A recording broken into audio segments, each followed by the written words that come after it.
اللہم صلی علی سیدنا محمد وآلہ وصحبہ وبارک وسلم۔ بسم اللہ الرحمن الرحیم۔ آج ہم جس جگہ پہ موجود ہیں ثم الحمدللہ جگہ بڑی باعث برکت ہے۔ نبی کریم صلی اللہ تعالیٰ علیہ وآلہ وسلم جس وقت مدینہ شریف تشریف لائے ہجرت کے وقت، تو آپ صلی اللہ علیہ وآلہ وسلم نے سب سے پہلے حضرت کلثوم ابن ادم رضی اللہ تعالیٰ عنہ، یہ ان کا باغ تھا، اس جگہ پہ آپ نے قیام فرمایا۔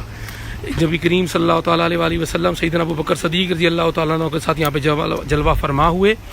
اس کنویں کا پانی جب آپ صلی اللہ علیہ وسلم کو پیش کیا گیا تو وہ کڑوا پانی تھا۔ آپ صلی اللہ تعالی وسلم کے لاب دہان سے ایک ایسا چشمہ، اس چشمے میں ایسی مٹھاس پیدا ہو گئی ہے کہ آج اب جس وقت کہ میں یہاں پہ اس جگہ پہ موجود ہوں اور یہ پانی پیا ہے تو یقین جانے کہ اس کا اندازہ ہی نہیں کہ ماشاءاللہ کس قدر خوبصورت اور میٹھا پانی موجود ہے اس میں۔ دوسرا، یہ جو مسجد آپ کے سامنے نظر آ رہی ہے، آپ صلی اللہ تعالی وسلم نے جب یہاں پہ کسی روایات میں آتا ہے 3 دن یا 5 دن قیام فرمایا، اور اسی مسجد کے اندر آپ صلی اللہ علیہ وآلہ وسلم نے نمازیں ادا فرمائیں۔ جس وقت قبیلہ اوس اور خزرج کی صلح بھی آپ صلی اللہ علیہ وسلم نے اسی مقام پہ فرمائی، جیسا کہ آپ نے تاریخ میں پڑھا ہوگا کہ یہ وہ قبیلہ تھا جو سینکڑوں سالوں سے آپس میں ایک دوسرے سے دست و گریبان تھا، اور آپ صلی اللہ علیہ وآلہ وسلم نے جب ان کی آپس میں دوستی اور صلح کروا دی تو اس کے بعد ان کی محبت مثالی، جو اسلامی تاریخ کے اندر مثالی ایک کردار اختیار کر گئی۔ ہم جس جگہ پہ اس وقت موجود ہیں، یہ جگہ جو ہے اس میں یہ کمرے سامنے ہیں، تھوڑی نیٹ ورک کی پرابلم ہے جس کی وجہ سے میں ابھی اندر نہیں جاؤں گا۔ یہ کمرے وہی کمرے ہیں جہاں پہ نبی کریم صلی اللہ علیہ وسلم نے قیام فرمایا تھا۔ سعودی حکومت نے ابھی چند عرصہ قبل اس جگہ کو کھولا ہے۔ یہ کمرے ماشاءاللہ اندر وہی ہیں جہاں پہ نبی پاک صلی اللہ علیہ وسلم نے قیام فرمایا۔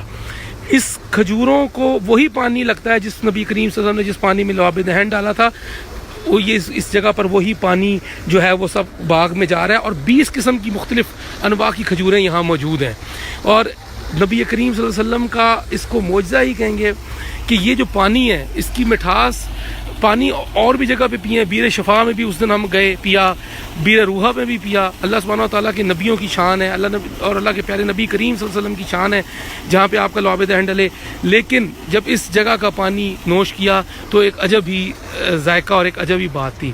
اور روحانیت کا عالم یہ ہے کہ یہ وہی جگہ ہے جہاں نبی کریم صلی اللہ علیہ وسلم نے نماز ادا فرمائی۔ آج تک یہ جگہ اس طرح ہی موجود ہے۔ مسجد قباء کے بالکل رائٹ سائیڈ کے اوپر یہ باغ ہے۔ ابھی حکومت یہاں پر کام کر رہی ہے اور اس کو کمپلیٹ کرا رہی ہے۔ اللہ سبحانہ و تعالیٰ سے دعا ہے کہ اس بابرکت مقام کی زیارت کے صدقے ہماری تمام روحانی اور جسمانی پریشانیوں کو دور فرمائے، اپنے حبیب کریم صلی اللہ علیہ وسلم کی محبت نصیب فرمائے، اور ایسے باعزت مقام کی زیارت کرنے کی برکت سے اللہ سبحانہ و تعالیٰ ہم پر رحم